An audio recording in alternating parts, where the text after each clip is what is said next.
Welcome to Great Talk and Entertainment. I'm your host, KJ, and this is the podcast where we review movies and TV shows and all your favorite superheroes, including Marvel Comics, DC Comics, and much more. Please subscribe to my YouTube channel, Great Talk and Entertainment official channel. Now let's go, baby!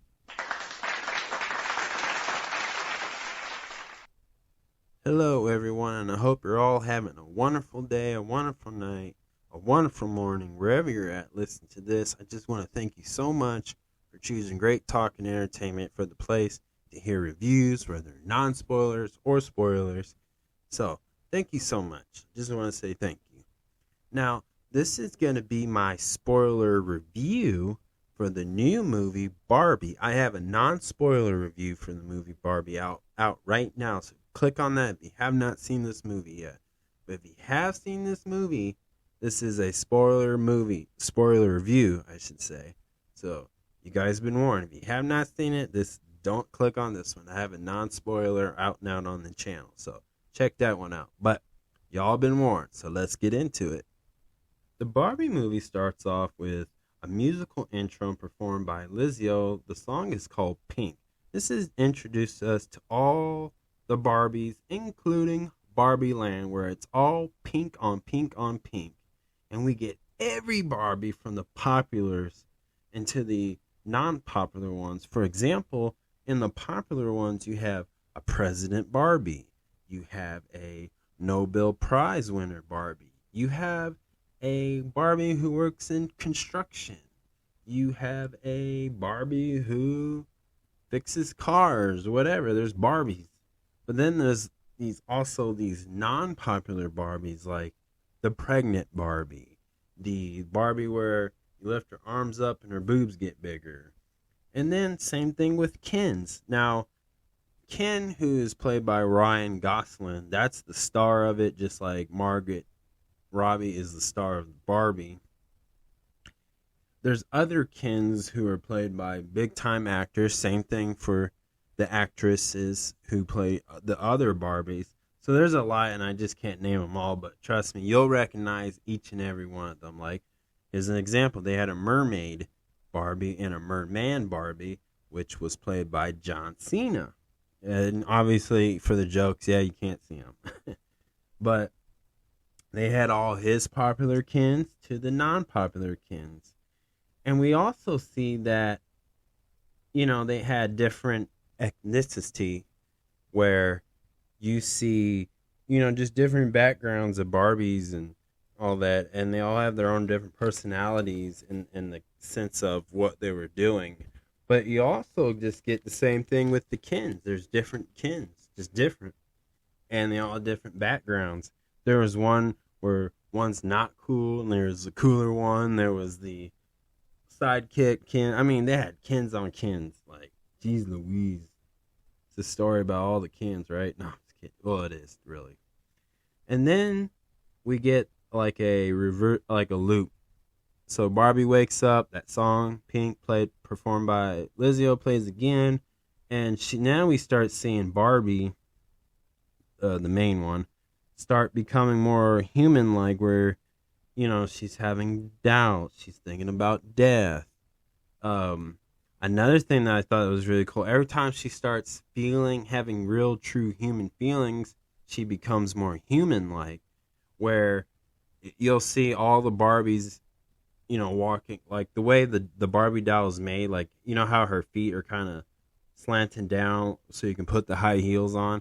Well, Barbie starts becoming more flat feet, and now she can't wear those iconic Barbie high heels or shoes or whatever. Like, she just can't, because she's coming human. And then she just starts having a bad day. But I also thought it was funny on when they introduced all the Barbies and had the Barbie dollhouse. You see Barbies, they can't eat or drink like real things. Like, they were just pretending they're taking showers. But when Barbie was having a bad day, the water didn't come out, but she acted like, oh, it's too cold or too hot or whatever, or her toast or waffle burnt. and then her milk expired, but she can't really drink milk. It just said expired, and I thought that was just funny. Um, Another thing I really just enjoyed, I thought was really funny, was just how Ken and all of them, or the other Barbies, didn't know what to do after, kissing and stuff. That was the adult humor in it. But this is all good, funny. I also just thought that was funny that all the Kens were jealous of each other, and they would really they would battle each other in a silly, goofy way just to win over Barbie's heart. And it just shows that that's why that doll was made, for Barbie. But we also learn Barbie's not really in love with Ken or any of them. And now she has that issue. So now she meets a they call her the weird Barbie, or the first Barbie, which is played by Kate McKinnon, who played the weird Barbie basically. And she was explaining that her previous owner, start cutting her hair, drawing marker on her face, just showing how, the Barbie dolls, get played in real life. Like, little girls play with Barbie dolls, when they get a little bored or get a little angry, a little older, they start destroying the Barbie dolls, like coloring on their face with marker or whatever. Just those things. And then Barbie was just shocked that their dolls, she always thought she was a real human, but the original the weird Barbie told her, no, we're all dolls. Like, a human plays with you in the real world. And she explains that she has to go to the real world to find whoever owns this Barbie, to find out why she's having these thoughts. And of course, at the end, it just explains that Barbie was just consciously tired of doing the same routine, and tired of being told what to do, how to be, who to love. Just examples like that. Ken comes along, and because he just really in love with Barbie, obviously, so he's willing to do everything he can to win her over. But they both discover the real world is a much different place. Obviously, I don't need to go in details, but they're in the real world, basically. And this a lot of the scenes where this had me laughing, like, just because we get to see these two dolls come to life, and just to see them react to the real world, and just seeing the reason that this also just shows, like, the reason why Barbie is the reason why the owner is sad.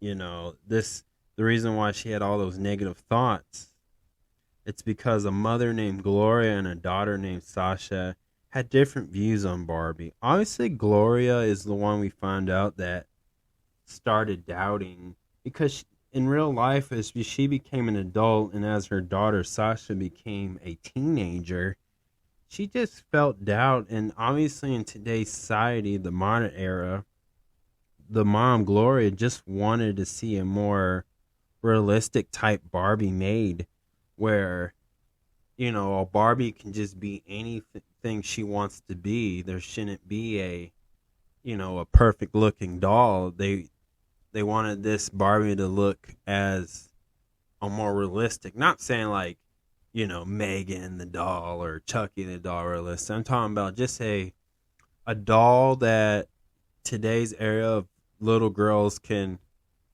kind of buy and relate to in a way. But because it just shows that the iconic Barbie that we all know today, it is unrealistic in these times, obviously. So it got very little political with that, but definitely not too much. But it had a positive message, which I encourage this positive message to be continuing on people's life.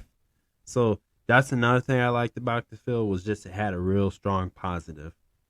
And then Sasha just had a different view on Barbie, where she felt like Barbie is the reason why women were set back, or just look the way they're looked at today in today's society. So it was very interesting and cool to see how Barbies were the heroes and Kens are the villains. That was the big plot twist, because Ken, who's played by Ryan Gosling, discover that in the real world, men are somewhat in charge or more dominant, just the way, because he was seeing like there was a bunch of guys in the gym just working out, being buddies.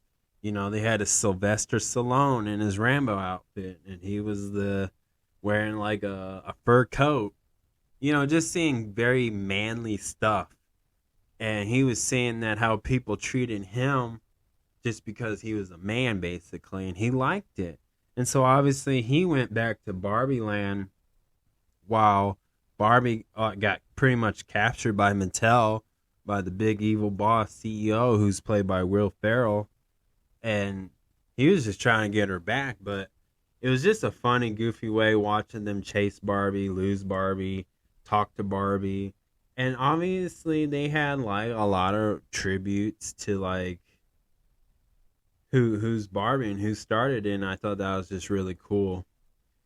And then they go back and like all the Kens have taken over Barbie Land, and they were gonna have do a man way, and obviously all the Barbies had to team up and have women power type thing, and obviously they saved the day and stopped all the Kens and made them realize that, hey, you're more than just what you were made for. And now all those Barbie dolls and Ken's dolls have gotten the actual truth, and now they all have to discover who they are and who they want to be. They're just more than what they were made for, according to Mattel. They're going against that, and it's a very interesting thing. And I also just enjoyed the character Alan. He was just really funny, and man, they need to make a spin-off movie with him. I think it'd be fun to watch, because I think that's a character, to me, that was my favorite one out of the movie. I love the movie as a whole, but that was my favorite character in that whole movie. So I definitely want to see more Alan if they make a spin-off, which I think they should. I think it'd be smart. Because now, at the end of this film, they're kind of like all guessing, and I want to see a Barbie part 2, because what does Ken do? What do all the Ken dolls do? You don't know. I just want to see them discover, and I always thought it was very interesting that Barbie was never really in love with Ken. I think people said that before, that Ken and Barbie broke up at one point in the toy industry, but something I never really kept up with, but I thought that was very interesting. I thought Barbie and Ken were the thing, but I guess not. So it'd be very interesting to see where they go, but I think a part 2 should happen, and I'm kind of hoping they do, because again, this was a great film. And what I really like about this as well was the idea of how they were trying to balance Barbie Land and the real world, which they were just in California basically. But it just shows that in our real world, nobody thinks Barbie or acts like the Ken doll. It's just different, obviously. And I also like just how they balanced that out together. And obviously, it had like that Toy Story type storytelling, because obviously they portrayed it where these are all toys, they're dolls, but they become human. So it has that like boom boom, but it didn't have that. It did have magical, because I did love the battle scene where there was 2 Ken dolls battling other Ken dolls, and they just did a dance off, and it was just really cool. But it was just to do that to take over Barbie Land with the other Barbies, and then just seeing this, it definitely had a mother and daughter story bond telling too, which was really good, and I think that's the icing on the cake, or the top, or the cherry on top of the cake, basically. But it was really good on that part too, because I think that's really important. And again, this had a really positive, strong message that I think everybody in this world should take. Really positive. And they even had the actor Rhea Perlman, who played Ruth Handler, the woman who pretty much invented Barbie and named her daughter after Barbie, or maybe her daughter was named Barbara. I forgot how she said, but I know it was Barba, but she named the doll Barbie after her daughter.